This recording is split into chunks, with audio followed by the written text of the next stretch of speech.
So today, we're going to do something a little different. This isn't a review, but more of an analysis of a single cultural artifact.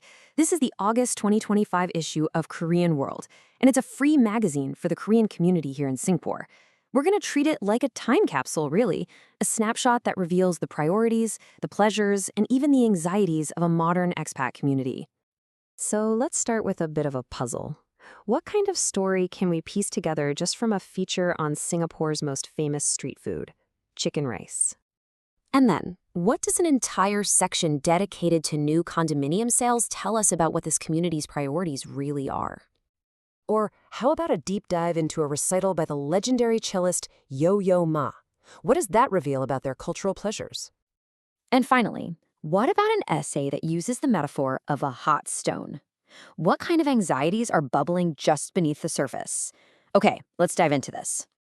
We're going to deconstruct this magazine piece by piece. We'll start with the practical needs, then we'll move into culture and identity, and finally, the psychology of what it's really like to live abroad.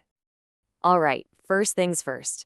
Before you can enjoy the culture or wrestle with any anxieties, you have to actually build a life.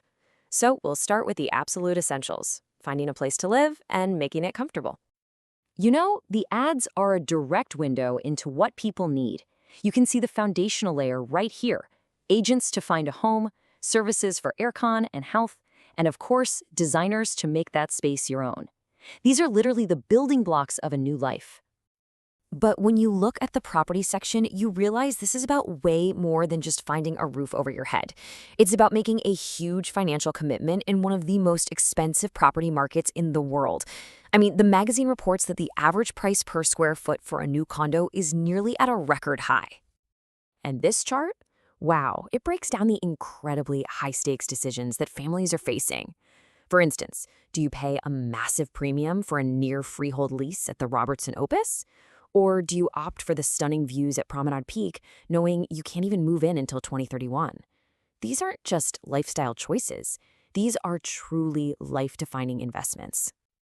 Okay, so once the foundations are set, life is all about culture and entertainment. And this is where we really see that balancing act of the expat experience, embracing the new while still holding on tight to the familiar. First, there's a really clear effort to immerse readers in the local Singaporean scene. The cover feature is a super detailed guide to Michelin-recommended street food, everything from Hainanese chicken rice to bak chor mee. It's basically encouraging readers to get out there and enjoy the very best of their new host country. Then you just turn the page and bam, you are immediately reconnected with Korea. The events section is a packed schedule of fan meetings with actors like Park Bo-gum and concerts by major K-pop acts. We're talking Stacey, P1 Harmony, and the legendary Epic High. It's like a direct cultural pipeline right back home. So on one hand, you've got extensive coverage of Singapore's 60th National Day.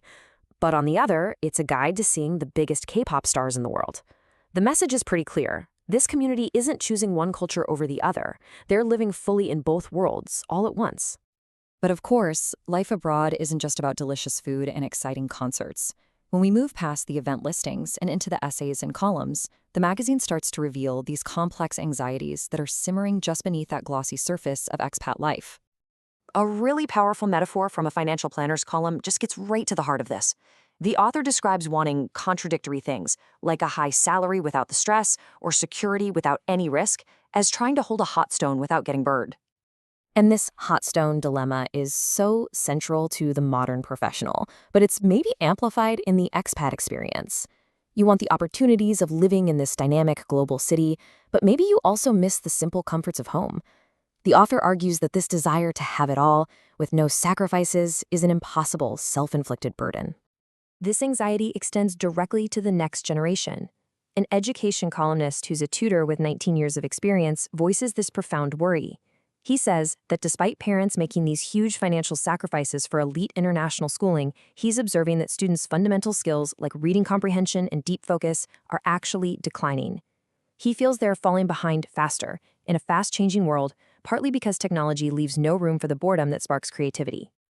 So you've got real estate, food, concerts, deep anxieties. What does it all add up to? Let's zoom out for a second and see the complete picture of the expat journey that this one magazine has painted for us. It's really incredible. This single issue of Korean World maps out the entire modern expatriate journey. It starts with the practical needs of survival, moves into building this rich, dual cultural lifestyle, and then finally confronts the deep psychological pressures of that life. It's not just a magazine, it's a roadmap for forging a whole new identity in a foreign land. And this just leaves us with a final thought.